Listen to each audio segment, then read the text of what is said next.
Bonsai! I'm the Cobra Kai Kid, and this is part 3 of my Cobra Kai Season 4 trailer breakdown. If you have not watched parts 1 or 2 yet, go back and watch those, and then come back and watch this one. If you haven't already, make sure to subscribe to the channel and turn on all notifications to never miss a new Cobra Kai Kid video. Now let's get into it.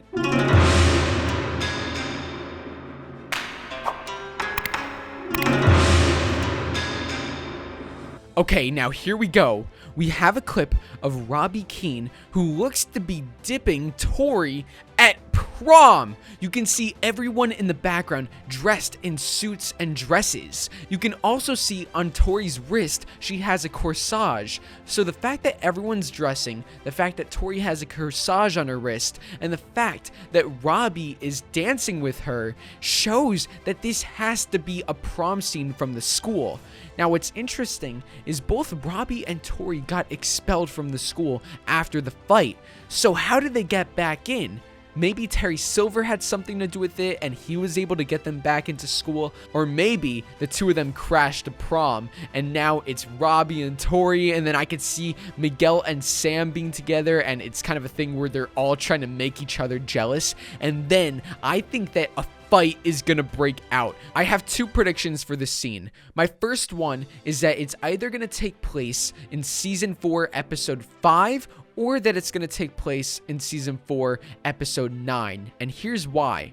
I think it might take place in season 4 episode 5 because the episode 5 in every episode of every season is always the biggest midway season finale, and what better way to do that than a prom scene and a prom fight? I mean, come on, if they're gonna be going to prom, if they're gonna be doing this where everyone is coming together, the Cobra Kais, the Miyagi-Dos, the Eagle Fangs, there has to be a big fight between all the kids. The reason why it could also possibly be Cobra Kai Season 4 Episode 9 is because right before the tournament, maybe they have this one get-together where all of them kind of reunite, they have fun, and then a fight breaks out or something, and it's kind of this pre-tournament episode mirroring Season 2 in a way where they had the big party in Episode 9, and then Episode 10, the finale, was the big fight. They might do something like that again.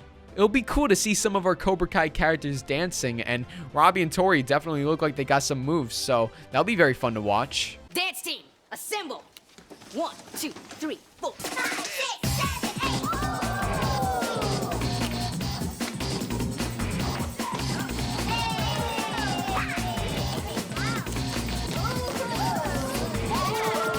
What do you got, Slim Jim?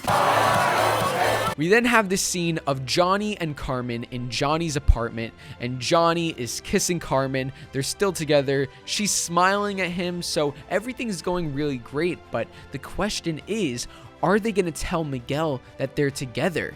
That was the big thing of season 3. Once Johnny and Carmen got together, they were wondering how they were going to tell Miguel and if they were going to tell Miguel, because it's a very delicate situation. Even though Miguel cares a lot about Johnny and wants the best for his mom, he might not feel good about Johnny kind of dating his mom and being that close with her. So it'll be interesting to see how that turns out. And what if Robby found out that his dad is dating the mom of his arch nemesis, the kid who he put in a wheelchair and who put him kind of in juvie?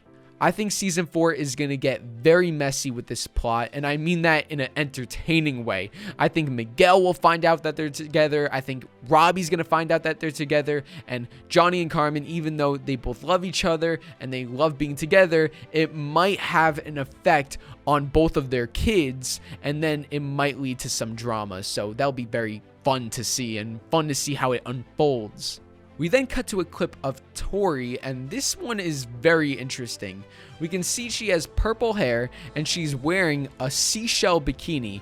In the background there's balloons, so it looks like she's at some sort of party or event. Now I have a couple theories on this. For one, I wasn't sure if this were to tie in with the prom scene, because are they going to do multiple parties? And I feel like that would be the only thing that makes sense. I don't think Tori would be dressing like this to the prom, especially since we saw her in the other clip. She was wearing a leopard dress, and even if that wasn't Tori, everyone else was in dresses and suits. So for Tori to be the only one at the prom wearing this, I don't think that seems realistic. So either they're at another party, probably an underwater themed party if she's dressing up like this. It looks like she's dressing up as Ariel. My other theory is that in order to make money, maybe she's the star of a Little Mermaid production or some sort of kids show. And I know that might be a little far-fetched, but just think about it. She has a younger brother. She needs to make money. She has to do whatever it takes to work, no matter how ridiculous it is. Maybe this job pays well, so maybe she's dressed up like a mermaid and she's at a kid's party trying to make some extra cash to support her family and her mother who's dying. She's doing some sort of kissing motion with her fingers. It kind of looks like she's being sarcastic. Maybe she's talking to someone. We then cut to an epic clip of Daniel high up in the air holding onto a chain, and we can see Johnny on the bottom. It looks like they're in some sort of warehouse or something. Maybe it's the same warehouse that we see in the other All Valley Tournament Season 4 teaser where Johnny is breaking all those cement blocks. We can see Daniel is struggling to climb or to keep his grip, and Johnny is looking up on him, maybe encouraging him. I think this is a training exercise just between Daniel and Johnny. There's no students here. I think this is Johnny putting Daniel to the test, trying to train him and to motivate him, and we can see Daniel struggling because this isn't exactly Daniel's forte. Daniel is more into the balance and the kata and the meditation. This is definitely more of Johnny's style, but because Daniel and Johnny are going to be combining their styles, this could be Johnny telling Daniel, listen, if we're going to be working together, I'll do what you say, I'll work with you, but you also got to work with me, and you got to go with some of the things that I do. You got to learn to strike first, strike hard, and show no mercy, and be a little more tough and competitive. So maybe that's what this scene is right here. And echoing that point, we then cut to Johnny and Daniel at the Miyagi-Do dojo. They're in the backyard, and Daniel is training Johnny while Johnny is on the balance board. It looks like Johnny is doing the wheel technique all by himself, and this is so awesome. So we have Johnny teaching Daniel some of his Cobra Kai and Eagle Fang tactics, and then we have Daniel teaching Johnny the Miyagi-Do side of it, which is so cool. We're finally going to be getting that balance, and I love that both Daniel and Johnny are coming up with this mutual agreement that they're both going to learn each other's ways. I think it's going to take some time for them to both be accepting as to one another and accepting of doing each other's style of karate, but I think at this point, when we see them training together, they agreed that in order for us to win this tournament, we both have to understand the other side of karate that we're teaching and maybe figure out a way to balance it and to mesh it together. So I love this. Johnny is learning Miyagi-Do. First he does the crane kick, and now he's doing the wheel technique. Who knows? Maybe Johnny's gonna be like the next Mr. Miyagi.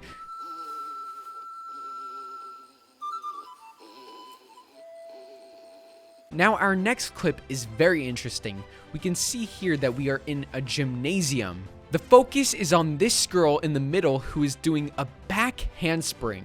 On the left of the screen, we can clearly see Johnny Lawrence, and it looks like he's scouting for some new recruits for the Miyagi Fang dojo, and he's coming to this gymnasium to find some athletic people who are wanting to join a karate dojo. Now, while we can't clearly see who this girl is doing the back handspring, I believe that this is new character Devin. Devin's character description is a potential new karate student who is relentlessly competitive, a quick study, and equally quick-tempered when she's provoked. Now, I'm pretty sure if Devin was a gymnast, she would be very competitive and also a quick study when it comes to karate, as she would probably already know a lot of the moves from the gymnastics. So I think this is Johnny Lawrence coming to this gymnasium to recruit students, and maybe Devin is one of the best gymnastics students there, and right now he's talking to the coach about her and trying to recruit her into joining Miyagi Fang and taking down KREESE, Silver, and the Cobra Kai dojo. Now, for a glimpse second, on the left of Johnny Lawrence, you can see another person standing next to him. I believe that is Miguel, who's tagging along with him, but we're not 100% sure since we can't actually see his face. Now, here's where it gets real. We have a shot inside the Cobra Kai dojo. KREESE is facing the back room. He has a smile on his face, and he turns around, and the camera focuses in on Thomas Ian Griffith returning as the one and only Terry Silver from the Karate Kid Part 3. This is the first time we are officially seeing the front of his face in Cobra Kai Season 4. Now, I mean, come on. Thomas looks amazing. We can see Terry Silver is dressed pretty elegantly. He has a nice button-down shirt on. He has nice dress pants, good shoes, and he has a couple watches on his wrist. So it looks like he's still rich. He's still making a lot of money from Dynatox. And this is him coming to the Cobra Kai dojo, which I believe is for the very first time to see KREESE. This is the first time I believe they are seeing each other in a while, and definitely the first time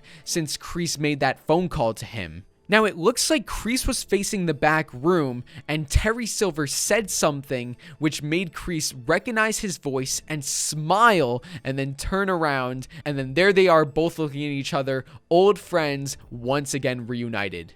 I love how KREESE is smiling and Terry just looks more determined. He's not having any of this crap. He's not here to have fun. He's here on a mission to help his friend, and even as soon as he comes into this dojo, he looks like he is ready to fight, and I just can't wait to see how he causes havoc to this season. And this is an amazing, beautiful shot. We have seen this shot so many times, especially with KREESE. We got this back in Season 2, Episode 1 with KREESE and Johnny. We got this same shot from Season 3, Episode 8 with KREESE and Robby. And now we have a very similar shot with KREESE and Terry Silver. It's something about KREESE being up close to the camera and another character being in the background that the writers really love. And I knew that this was going to be how they would introduce Silver. KREESE and Terry would meet for the first time when Terry walks into the dojo. And I'm so excited to see this scene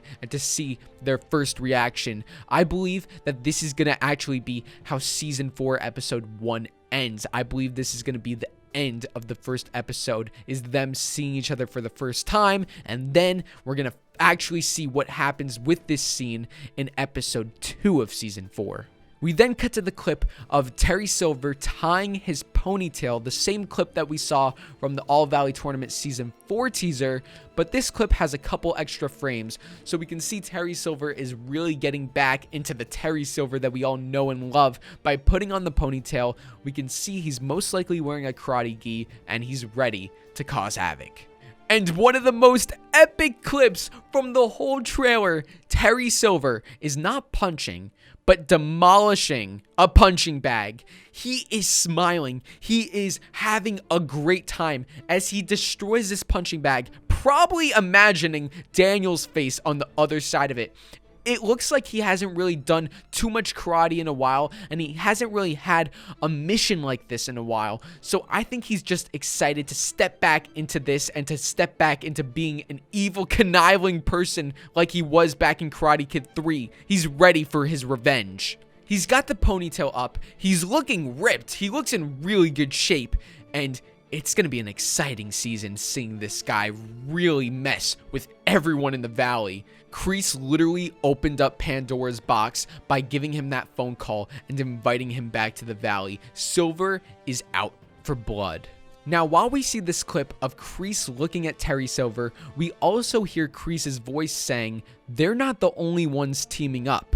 This is an obvious reference to Daniel and Johnny, that Daniel and Johnny aren't the only ones teaming up, and he's referring to the fact that now him and Silver are teaming up. But the question is, who is KREESE telling this to? He can't be telling it to Daniel and Johnny because he's saying there, which is talking about them, not to them. I don't think he would be talking about it to Silver because then it sounds like a whole villain evil monologue. They're not the only ones teaming up, and then it's really talking about them. I feel like that's a little too cliche. But what would make sense, which brings us back to this scene, is KREESE talking to Amanda, which I feel like would be early on in the season, before Daniel and Johnny found out that Silver was back in the picture. KREESE would tell Amanda this. KREESE would tell Amanda after he finds out that Daniel and Johnny are working together that they're not the only ones teaming up. And then maybe KREESE tells Amanda to tell Daniel that Terry Silver said hello. And then Amanda goes back not knowing really who Terry Silver is. And when Amanda tells Daniel that KREESE said that Terry Silver is back in the picture, Daniel cannot believe it. He starts getting PTSD, flashbacks of the Karate Kid Part 3, of Terry Silver absolutely destroying and humiliating him and tormenting him. Things that have happened to him as a child that has affected his whole adult life. Terry Silver was a master manipulator who really screwed Daniel up. So maybe this is KREESE's way of trying to provoke Daniel and trying to intimidate him by revealing to him that Terry Silver is back in the picture, and he does this through Amanda. And our last scene from this season 4 trailer is of Daniel and Amanda. We know that this is going to be taking place in the first episode of season 4, as Daniel is wearing the same outfit as he wore in the end of season 3, which we also know will be the beginning of season 4. Amanda tells Daniel, "If you would have told me a year ago that our family's safety depended on winning a karate tournament, I would have thought you were joking. But here we are, living in the Twilight Zone." And then the two of them proceed to drink their wine. Now, I love this scene. I love Amanda LaRusso because she's the only one who makes any logic of anything. Everyone is just fighting for the soul of the valley and just trying to kill each other, and she's the only one like, guys, like, we should call the police. And then obviously that ended up not working out, so now she can't believe it, but she's on board with this whole karate extreme thing, but still it's a little crazy to her. It's pretty normal now at this point to Daniel, Johnny, KREESE, and Silver, but to her, she still can't get over it, how ridiculous the whole thing is, even though she knows it's at a serious point now. So I love that scene with Amanda, and I can't wait to see more funny scenes like that with her, because I think she's one of the best characters on the show, honestly. And then we cut to the screen where it says our date, December 31st, only on Netflix. So there we have it. That is the trailer for Cobra Kai Season 4. It's not the official final trailer, so we are definitely going to be getting a bigger one soon. My prediction is either at the end of November or the beginning of December, since Netflix likes to release their official trailers about a month before the season premieres. Overall, this trailer was amazing. I was so hyped when I saw it. I love the editing. I love how they showed all these different elements without giving away too much. I loved how they showed us how season 4 is going to pick up, how it's picking up right where season 3 left off. That's really great for us fans that we know this, because now we know there's not going to be a time jump or anything. It's literally picking up right where it left off. We're not going to be missing out on anything. Cobra Kai Season 4 is coming to Netflix this December 31st. Be ready, because this season is gonna be epic. I want to hear your guys' thoughts on this Season 4 trailer. Let me know what you thought. Do you have any theories? Did you agree with the breakdown I had to give? Or do you have any thoughts of your own? Let me know all your thoughts in the comments below. Make sure to subscribe to the channel and turn on all notifications to never miss a new Cobra Kai Kid video. Hit that like button and share the video with your fellow Cobras and Miyagi-Dos. I'll see you all next time on Cobra Kai Kid. And until then, remember, Cobra Kai never dies.